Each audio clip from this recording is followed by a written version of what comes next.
What's up guys, this is Nanish, certified nutritionist and supplement specialist from Canterbury.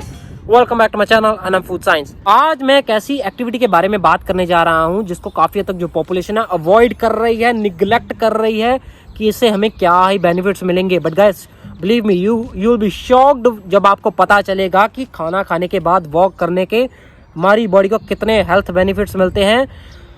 Obviously ये कोई नई चीज़ नहीं है. हमारे एंसेस्टर्स, हमारे ग्रैंड पेरेंट्स एंड उनसे पहले की जो जनरेशन्स थी खाना खाने के बाद वॉक करते थे एंड ये उनकी लाइफ का एक डेली पार्ट का हिस्सा था. बट जैसे जैसे इंडस्ट्रियलाइजेशन आई, लोगों पे वर्क स्ट्रेस बढ़ गया, वर्कलोड बढ़ गया एंड उनकी लाइफ में ना जो खाना खाने के बाद वॉक करने की जो एक्टिविटी थी, जो सैर करते थे, वो धीरे धीरे ख़त्म हो गई. क्योंकि उन पे वर्कलोड इतना होता है, टाइम लिमिटेशंस होती हैं, तो वो घर आने के बाद they just have the dinner and they crash down. And इसके साथ उनकी बॉडी में काफ़ी तरह की जो सीवियर हेल्थ कॉम्प्लिकेशंस बढ़ रही है. एंड गाइस, जब हम सैर करते हैं खाना खाने के बाद तो हमारी जो कॉम्प्लिकेशंस होती है, सीवियर हेल्थ कॉम्प्लिकेशंस होती है, उनके चांसेस कम होते हैं. एनीवेज, क्विकली बात करते हैं कि कौन से बेनिफिट्स होंगे अगर हम इस एक्टिविटी को परफॉर्म करेंगे. So guys, very first is जब हम खाना खाने के बाद सैर करते हैं तो हमारी डाइजेशन इंप्रूव होती है. वॉकिंग करने के साथ हमारी डाइजेशन असिस्ट होती है. सो अगर हम खाना खाते हैं एंड हमें गैस की प्रॉब्लम है, ब्लॉटिंग हो रही है, तो इस प्रॉब्लम को सॉर्ट आउट करने के लिए अगर हम सैर करते हैं, इसको ओवरकम करने के लिए, तो हमारी गैस की, ब्लॉटिंग की प्रॉब्लम कम होगी, हमारी गैस्ट्रो इंटेस्टाइनल हेल्थ इंप्रूव होगी, हमारी गट बैक्टीरियाज जो गट हेल्थ है वो इंप्रूव होगी. एंड सेकंड इज, अगर आप प्री डायबिटीज़ और डायबिटिक स्टेज से सफ़र कर रहे हैं तो आपके ये वॉकिंग करने से आपके ब्लड शुगर रेंजेस को मैनेज करने में हेल्प करेगी. तुरंत खाना खाने के बाद अगर वॉक करते हैं तो आपके ब्लड शुगर के लेवल कंट्रोल्ड रहेंगे. सो रिसेंटली एक स्टडीज हुई थी जिसमें उन्होंने डायबिटिक पेशेंट्स को लिया एंड उनको 2 ग्रुप्स में डिवाइड किया. एंड जो पहला ग्रुप था उनको सेम फूड फीड किया जो दूसरे ग्रुप को फीड किया गया था. एंड उन्हें सारे दिन में किसी भी टाइम 30 मिनट के लिए वॉक करवाई. एंड जो दूसरा ग्रुप था उन्होंने खाना खाने के बाद 3 मील दिन में दिए एंड उनको 3 मील के बाद, हर मील के बाद 10 मिनट वॉक करवाई.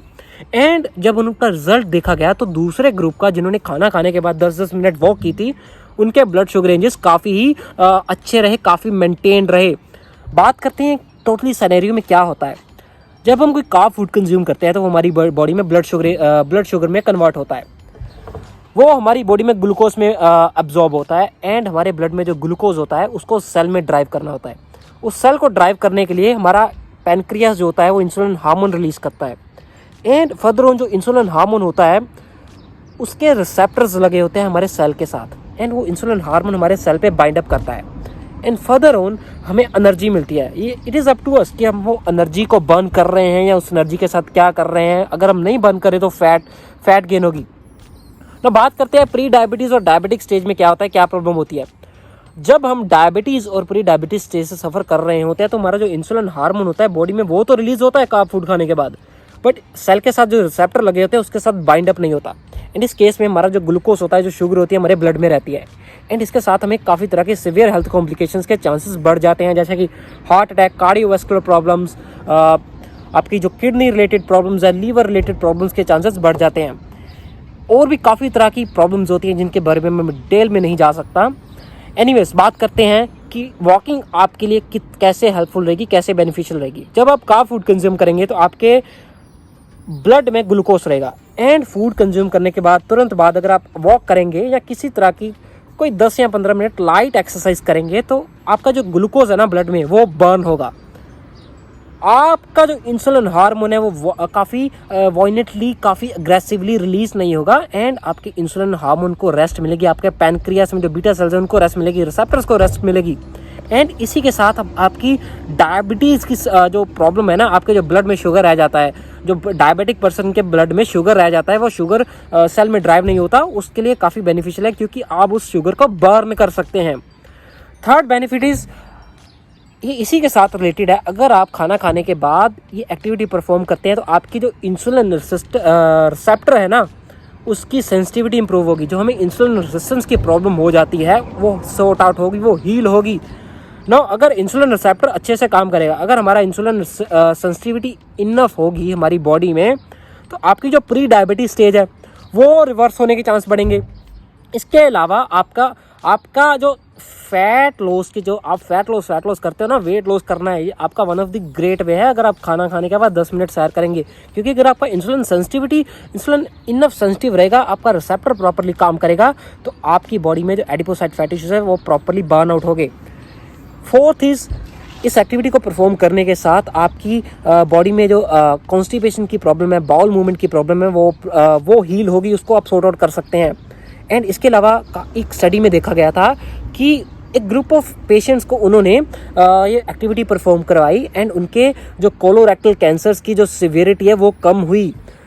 सो कहा जा सकता है कि इस एक्टिविटी को परफॉर्म करने से आपके कोलोरेक्टल कैंसर्स के पर आप इसको प्रिवेंट कर सकते हैं, इसके जो चांसेस को प्रिवेंट कर सकते हैं। ऑब्वियसली ये डिपेंड करता है कि आप सारे दिन में क्या कर रहे हैं ना। अगर आप सारे दिन में जंक फूड कंज्यूम कर रहे हैं एंड आप पर्टिकुलर एक टाइम पे कुछ ऐसी एक्टिविटी परफॉर्म कर रहे हैं, तो गाइस आप सारे दिन के जंक फूड को एक 30 मिनट या 20 मिनट की एक्टिविटी से ओवरकम नहीं कर सकते। आपकी बॉडी वैसे ही रहेगी, आपकी हेल्थ वैसे ही रहेगी जैसे आप कोई खाना कंज्यूम करेंगे। अगर आप हेल्दी फूड कंज्यूम करेंगे, हेल्दी एक्टिविटीज़, अच्छी एक्टिविटीज़, एक हेल्दी लाइफस्टाइल स्पेंड करेंगे, तो ऑब्वियसली आपकी ओवरऑल बॉडी, आपकी लाइफ अच्छी रहेगी। अगर आप sedentary lifestyle, junk food consume कर रहे हैं, तो डेफिनेटली गाइस आप बहुत ही बड़ी प्रॉब्लम में फंस रहे हैं। आप पैसा जितना मर्जी कमा लें, आप लाइफ में जो डिफरेंट फैक्टर्स में सक्सेस है वो पालेंगे, बट अगर आपकी हेल्थ अच्छी नहीं रहेगी तो that's not gonna work it out. आप बहुत ही बड़ी प्रॉब्लम्स में फंस रहे हैं, आपकी जो लाइफ ओवरऑल जेपडी में आ रही है। एनीवेज, बात करते हैं इसके जो और बेनिफिट्स हैं। कुछ स्टडीज़ में ये भी देखा गया है कि अगर आप खाना खाने के बाद तुरंत 10 या 15 मिनट लाइट वॉकिंग करते हैं, धीरे धीरे स्लो वॉकिंग करते हैं, तो उससे आपके ब्लड प्रेशर कंट्रोल होते हैं, आपका ब्लड प्रेशर मैनेज होता है। एंड इसके साथ आपके जो ट्राइग्लिसराइड्स के लेवल है वो भी मैनेज होते हैं, आपके जो एडिपोसाइट फैटी एसिड्स में ट्राइग्लिसराइड्स के लेवल है वो मैनेज होते हैं।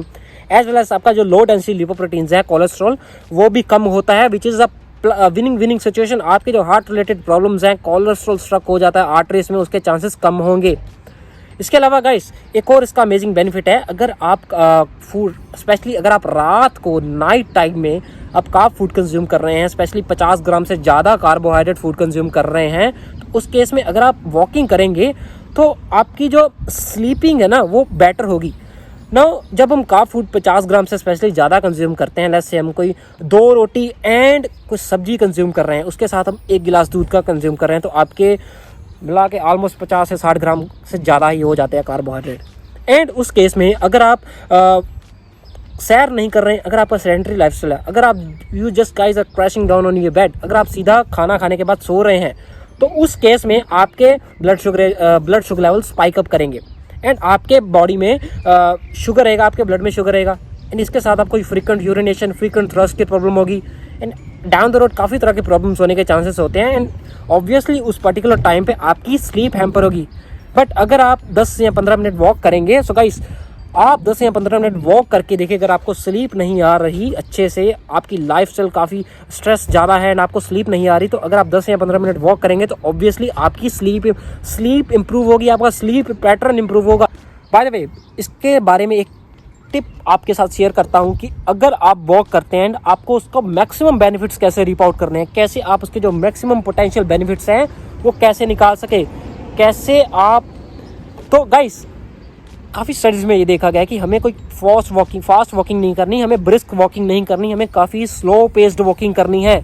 अगर हम फास्ट वॉकिंग करेंगे तो अगेन वो हैम्पर करेगी हमारी डाइजेशन के प्रोसेस में, क्योंकि अगर हम फास्ट वॉकिंग करते हैं तो हमारे जो मसल फाइबर्स होते हैं लेग्स के एक्टिवेट हो गए, और अगर हम काफ़ी हाई इंटेंसिटी वाला वर्कआउट करते हैं खाना खाने के बाद, हमारे उस मसल के जो फाइबर्स है एक्टिवेट हो गए एंड हमारा जो ब्लड सर्कुलेशन है वो डिवाइड होगा। ना जब हम खाना कंज्यूम करते हैं तो हमारी डाइजेशन के लिए काफ़ी ब्लड फ्लो चाहिए, ब्लड सर्कुलेशन चाहिए। अगर हम काफ़ी हाई इंटेंसिटी एक्टिविटी कर रहे हैं, काफ़ी तेज़ चल रहे हैं, तो वो आपकी बॉडी में आपके डाइजेशन सिस्टम के लिए जो ब्लड सर्कुलेशन रिक्वायर्ड थी वो आपके पर्टिकुलर स्टमक में नहीं रहेगी, आपके इंटेस्टाइन में नहीं रहेगी, बट वो डिवाइड हो जाएगी, वो डिफरेंशिएट हो जाएगी एंड वो फर्दर ऑन वहाँ पे फ्लो करेगी जहाँ पे आपकी मसल एक्टिविटी हो रही है। सो गाइस टिप यही है कि इस एक्टिविटी के साथ आपको काफ़ी अमेजिंग बेनिफिट्स मिल सकते हैं अगर आप इसको अपनी लाइफ में इनकॉर्पोरेट करेंगे। बट आपको ध्यान रखना है कि आप ज़्यादा इसकी जो इंटेंसिटी ज़्यादा ना रखें, जस्ट 10 या 15 मिनट लाइट एक्टिविटी करें, लाइट वॉकिंग करें, जो आपके लिए काफ़ी अमेजिंग हो सकती है। एंड ऑब्वियसली आपको सारे दिन में एक हेल्दी लाइफस्टाइल स्पेंड करना है। ये नहीं है कि आप सारे दिन में जंक फूड कंज्यूम कर रहे हैं एंड आप रात को आके या मील कंज्यूम करने के बाद आप वॉक कर रहे हैं। That's not gonna work it out. आप अगेन अपनी प्रॉब्लम्स बढ़ा ही रहे हैं अगर आप ऐसा कर रहे हैं तो। सो आई होप ये वीडियो आपके लिए हेल्पफुल रही होगी, क्विक इन्फॉर्मेशन थी आपके लिए। एंड गाइस मेक श्योर कि आप इस एक्टिविटी को अपनी लाइफ में इनकॉर्पोरेट करें एंड एक हेल्दी लाइफस्टाइल स्पेंड करें, एक हेल्दी न्यूट्रिशियस फूड्स कंज्यूम करें। आपकी बॉडी सेडेंटरी लाइफस्टाइल के नहीं बनी। Human body is born to move and born to eat healthy nutrients. So that's pretty much it is guys. Please make sure कि आप इस चैनल को सब्सक्राइब करें एंड बेल आइकन पे प्रेस करें ताकि down the road down the stretch जितनी भी अमेजिंग न्यूट्रिशन रिलेटेड वीडियोस आ रही हैं आप उनका बेनिफिट उठा सकें एंड अपनी लाइफ एंड अपनी फैमिली की हेल्थ को इम्प्रूव कर सकें। That's it guys, take care, over and out.